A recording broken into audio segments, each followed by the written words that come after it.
even in the Quran, I just find a lot of contradictions with like, do you believe God has body parts? Body parts? Yes. No. No. If I show you in the Quran that he has body parts, you know, it's pretty, you know what I'm saying? Like hand and head or something, that's what you mean? Shad? Well, no, there's nothing in the Quran about shad. The Quran said,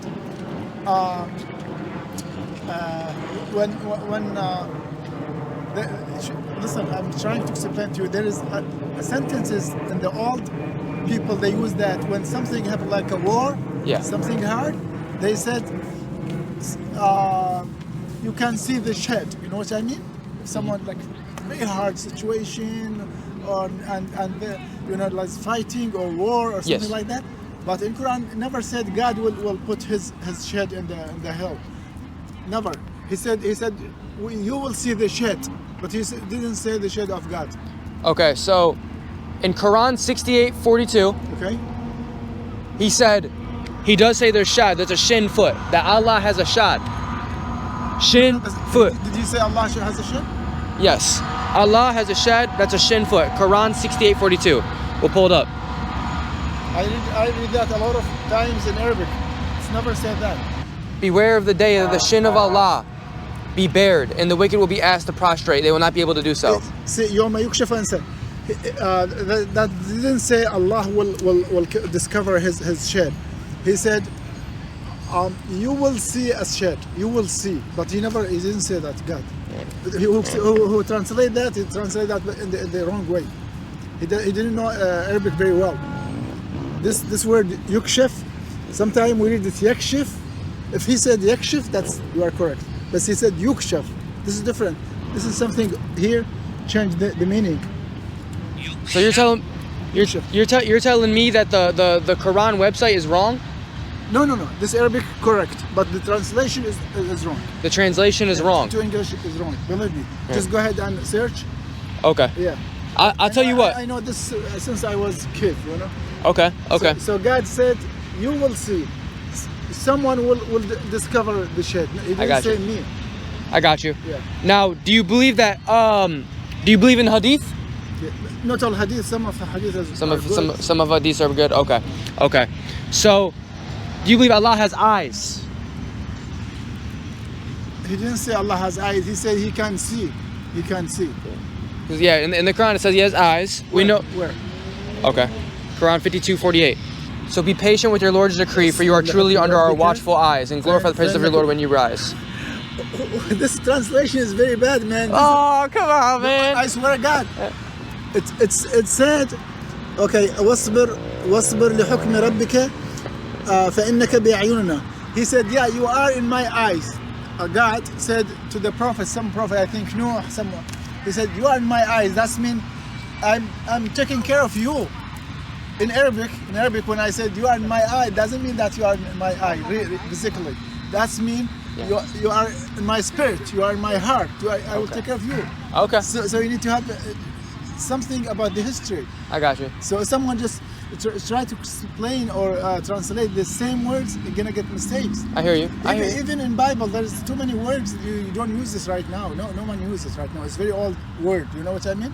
Yeah, I hear you, but what about a yad? Y-A-D, yad. Hand.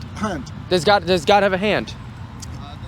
He said I have a hand, yeah, in Quran. That's correct. But that doesn't mean the Prophet explained that. The Prophet Muhammad said hand means power.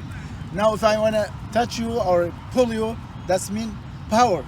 So Muhammad, yeah, in Quran there's a hand to God. God said we create the whole heaven by our hand. I hear you. He said that. Okay. But the Prophet explained that. He said there is no hand. There's a power.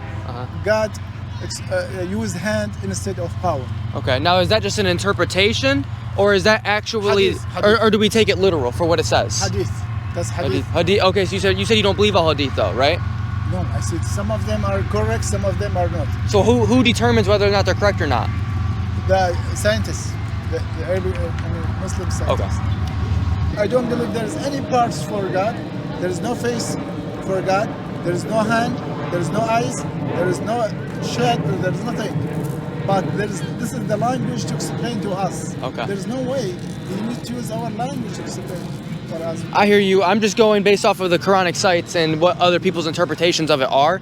I've heard people kind of explain it a little bit differently than you.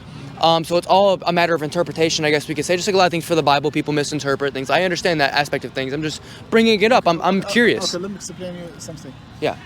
You know that we are Sunnah and Shia. Yes. Sunnah believe Allah has a parts.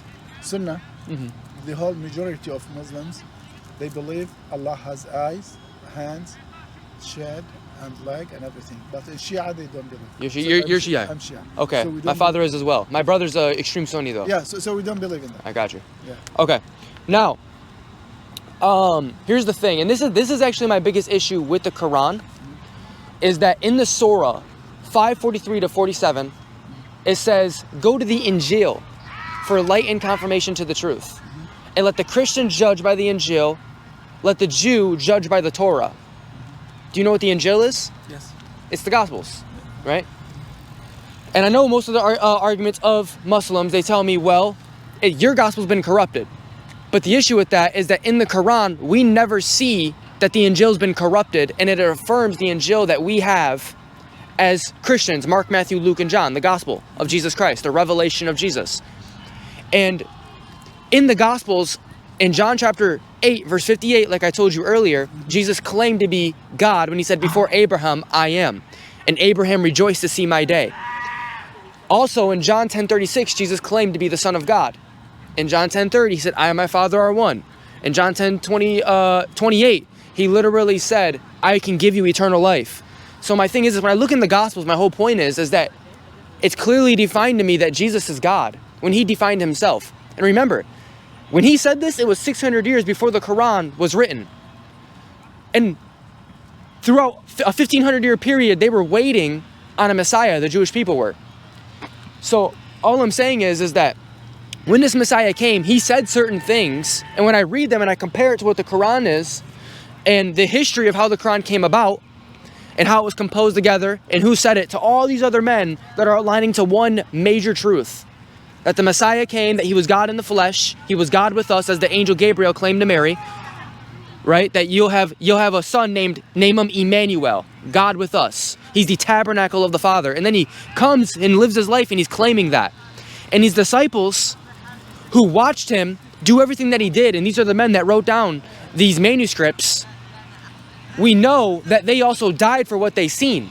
All of these men and many witnesses had believed that Jesus truly had died. I mean, we literally have historians who actually wrote down, we actually have their quotes of what they said or wrote down about Jesus dying.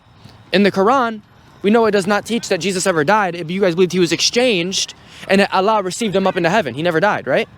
What I'm trying to say is someone by the name of Flavius Josephus, he actually made the claim that there was a man named Jesus, he did many notable miracles, and that he was condemned to death by Pontius Pilate, which is exactly what we teach in the Bible. This man was a Jew, and he also was a historian. The Jewish people crucified Jesus. He wasn't even a Christian. But yet he still made the claim that, hey, there was a guy named Jesus. He did many notable miracles and things like that. I didn't ask about your name. Caleb.